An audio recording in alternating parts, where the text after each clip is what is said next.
Hey friends, welcome to my writing and email sequence training. Apparently I can't talk today, but that's okay. So I am going to here in just a minute share my screen and go through my PowerPoint. And I hope, it is my distinct hope, that you find some information in this training that you can use. And so I am going to go ahead and share this and we will go. Be amazing. I'm also, fair warning, when you watch this, you might want to slow down the video. I tend to talk really fast, so I'm going to try to watch that. Here we go.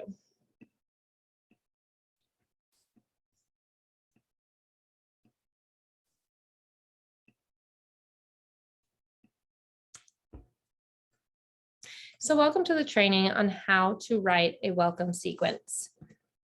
The objectives are, by the end of this training, you should know a little bit more about me, understand what an email sequence is, know the parts of an email sequence, and be able to write 5 emails to build out your own email welcome sequence and be able to monetize on that welcome sequence if you have an offer or a course or something like that.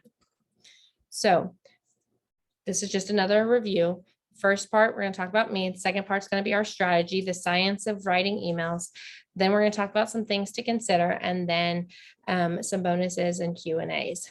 So I am Kelly Harris, and my purpose is to help coaches and course creators build relationships with their audience through heart-centered email nurture sequences that leave their readers feeling connected and eager to buy.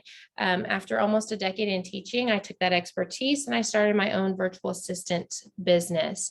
And then in March of 2021, I realized that while I loved doing the virtual assistant stuff, I really loved writing. And if I could serve other people through writing, then that's really what I wanted to do. And so I started doing blogs and things like that. And then realized that for me, building connections and building relationships is super important. And that is why I kind of landed in writing email nurture sequences, because my goal is not to just leave my clients feeling connected, but to leave my clients' memberships and tribes feeling loved on. So I let my clients stay in their zone of genius and do what they do. And then I get to take that information and then repurpose it into emails that give value and also start building relationships. So what makes me different? There are a ton of businesses running around. And like I just told you, I believe in building relationships and also providing value.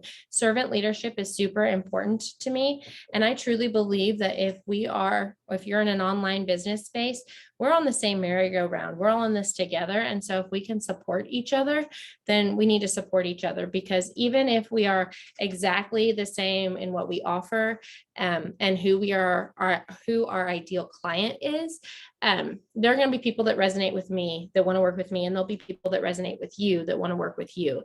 And so I do believe very much in community support and building relationships and communities together. My vision is to empower and inspire others through the opportunities to share their message through the written word. So what I tell people all the time, my goal is to articulate your greatness, help you increase your sales, and get your message to the world, and to really just use my business to serve as many people as I possibly can.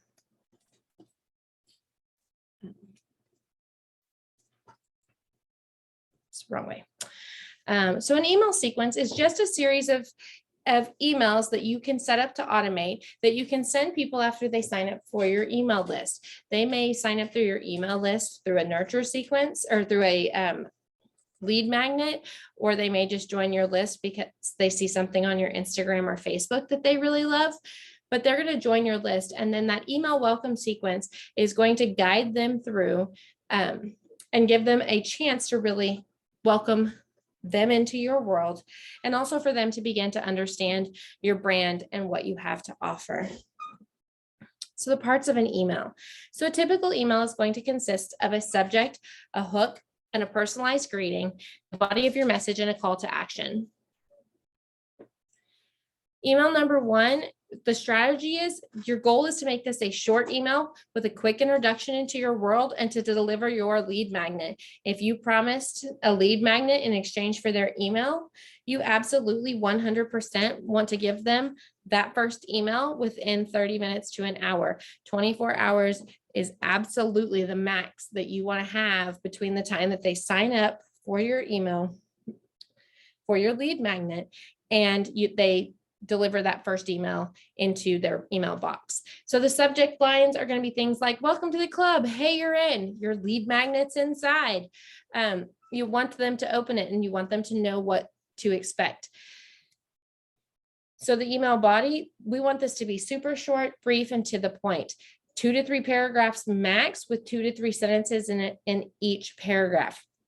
This is a super brief introduction, and the whole point of this email is to deliver that lead magnet.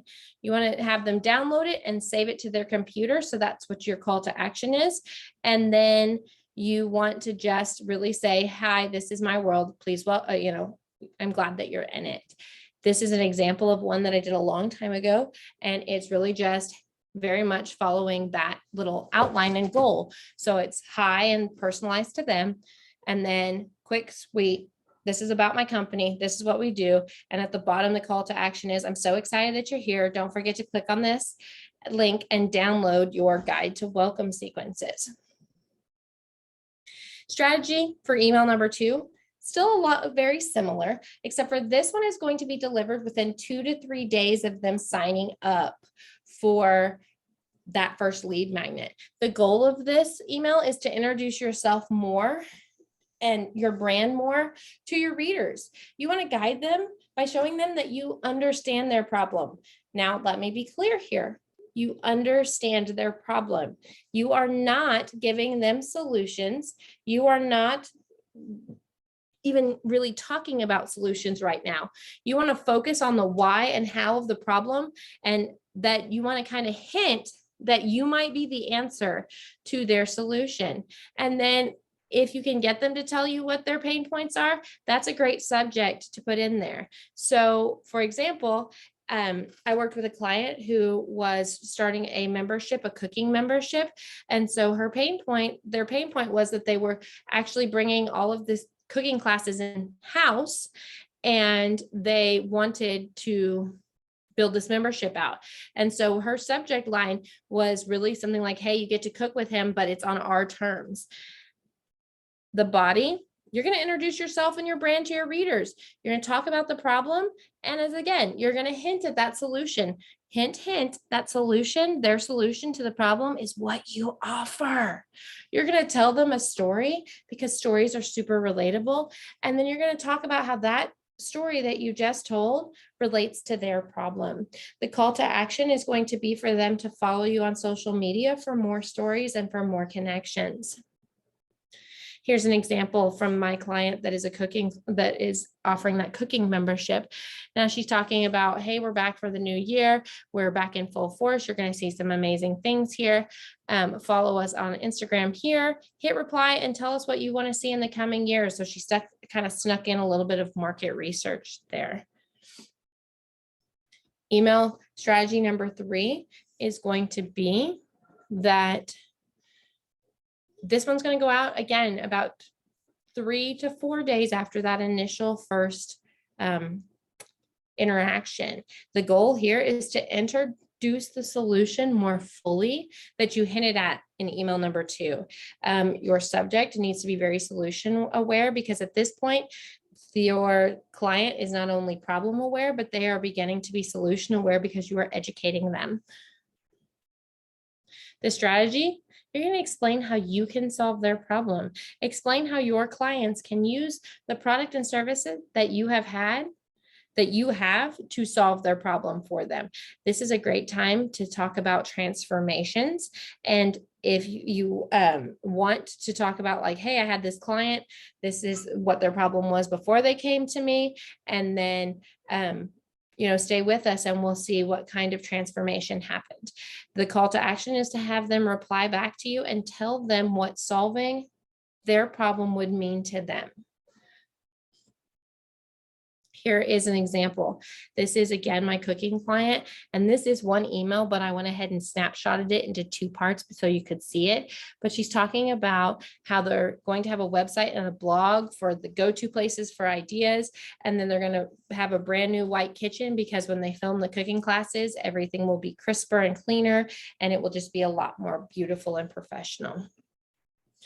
Email number 4. Some people here, let me just stop and say it. Some people only do the first 3 in an email welcome sequence before they move the potential clients to a nurture sequence, and that's totally fine. If you choose to do a 5 email sequence, then you'll add email number 4 and email number 5 here. So email number 4, the strategy, you've talked to them a little bit about your solution. You kind of told them here how this is how it's going to help you. But this email is to really introduce them to the product or the solution as you see it and move them to the point where they're either ready to buy or almost ready to buy. You're going to tell them about all of the features and the benefits. Let me be very clear here. Features are great. Benefits are better. People want to know how it's going to benefit them directly. The best example I have seen ever, and it's going to totally date me, when iPods came out, the manufacturers wanted to focus on the features. It's got 1 gig of data. Most people don't know how much a gig of data is, but if you could translate that and say it's 100 songs in your pocket, now suddenly it becomes something super tangible, and the benefit is that you can now carry 100 songs in your pocket, and you don't have to have all this big bulky stuff with you. You know, we talked a little bit before about the beginning of a testimonial or the beginning of a transformation in the last email. This is a great place to say this is the full transformation. This is a great place to put social proof, data, numbers if you have it, reviews, case studies are beautiful. You're going to sell the offer, and you're going to offer a fast action bonus. Your solution here is very solution product aware, because they now know that they have a problem. They now know that you are the answer. So now you're really just telling them and really fully explaining to them why you and not someone else is actually their answer. The strategy, you're going to talk about the offer, but the key here is without selling it. So you're going to make it about the life the reader is going to have after the product or service. As I said, this is a great place for case studies, reviews, and testimonials. Your call to action is to sell your offer and offer a fast action bonus. Now, when you do offer a fast action bonus, you can, if you want, do a percentage off. I typically do not tell my clients to do that. I tell my clients to upsell. So instead of giving a percentage off, you might include a PDF of stuff. I'll show you in this example. Oh, maybe not. Okay, here it is. So this example is a little bit, it's not as pretty as the past examples because this was the information that I created on Google Drive, but it doesn't actually have the buttons put in it yet. It just kind of shows you where the buttons are going to go, where the timer is going to go. And for this client, the fast action bonuses were a color-coded PDF guide to age-appropriate cooking, a guide that's including everybody in your house and how they can be part of cooking and make it a real family activity, and then a young chef's toolkit that they would mail out to people who actually bought the course. Email number 5, if you're going to do that, you're giving your audience another connection point. This is their final reminder within the email welcome sequence to actually buy your offer. This is great for your subjects because you want to create a headline or a subject line that spikes curiosity. You want headlines and subject lines to be unique, useful, ultra specific, or urgent. If you use the same headline or email line over and over again as a subject line, people are going to tune it out and they're going to stop listening, and then they're going to end up either completely deleting your email without ever opening it, or they're going to end up unsubscribing. The body of this is a final opportunity to address any objections and emphasize the solution. A countdown timer will help increase your sales, and your call to action is buy it now, sell that offer. Here is an example email. So it talks about, we launched this yesterday. Don't panic. You still have time. They included a Q&A because they wanted to address any potential roadblocks that the potential buyer would have. And so that's why they included a Q&A here to actually say, if you have these questions, sometimes you didn't even know you had questions until you see our answers. So it's just another opportunity to make a connection and to just get rid of any roadblocks for the potential client to actually buy your product or service. Some things to consider when you're writing an email. You need to consider your audience. Every single email that you write is not going to have the same exact audience. When you are sending a welcome email, you are welcoming people into your world. When we are sending a nurture email, you may have tags and have your email audience segmented out so that you may have the audience that is highly likely to buy. You may have a group of people that really enjoy when you give them value and you give them freebies. And then you may have another group that these are the people that have already bought. They are on a different email sequence because they're already in my world. So I'm just nurturing that relationship. Think about the terminology when you're writing an email. Some of the industry specific terms, make sure that your ideal client would understand them, especially if you're going to put them in your email. While it's great if you're doing something for a technology company and you start talking about gigabytes and data and all of those things, not everybody understands that. And it could be a potential turnoff for a potential buyer if you're getting very jargon heavy and lingo heavy. Think about the tempo. Does your email read quickly? How you write it is going to determine the tempo. And if a person opens the email and they scroll and they scroll and they scroll with the mouse and it's super long, they're probably not going to take the time to actually sit down and read the novel that you wrote that is disguised as an email. And then the tone, just be confident, courteous, and sincere. Talk to people like they're human. We live in a world right now where there's a ton of technology, and it's just so important to talk to people like they are, your best friend. Some email trivia for you. Email welcome sequences are 320 times more effective in generating sales more than regular messages. So even more than your nurture sequence. The reason, these people have already bought in to buy your lead magnet. They're introduced to your world. This is an opportunity to say, hey, welcome to my world. I want you to be a part of it. Welcome emails have a 91.43% open rate because people want the lead magnet. So make sure that your lead magnet is amazing and that people actually want to get it.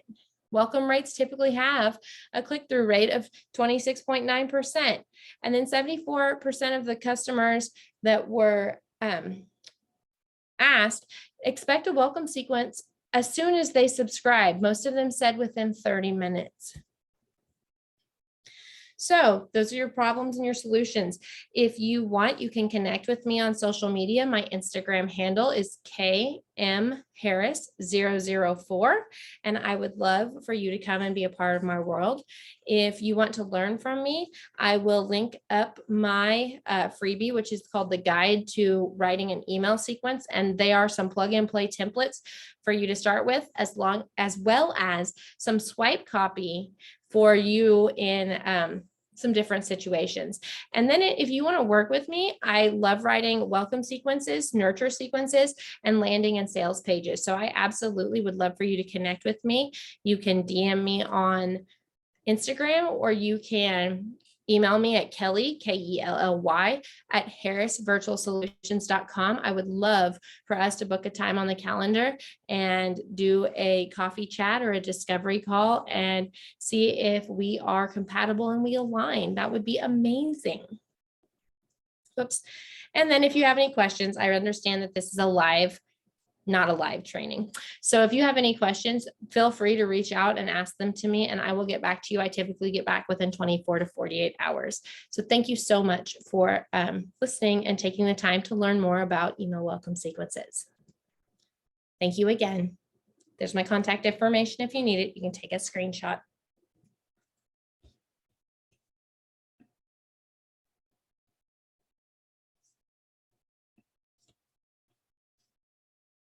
Okay, guys, there's my training. I know lots of information, mind blown. And it's totally cool. So let me know what you think. I would love the feedback, and I hope you have a fantastic rest of your day.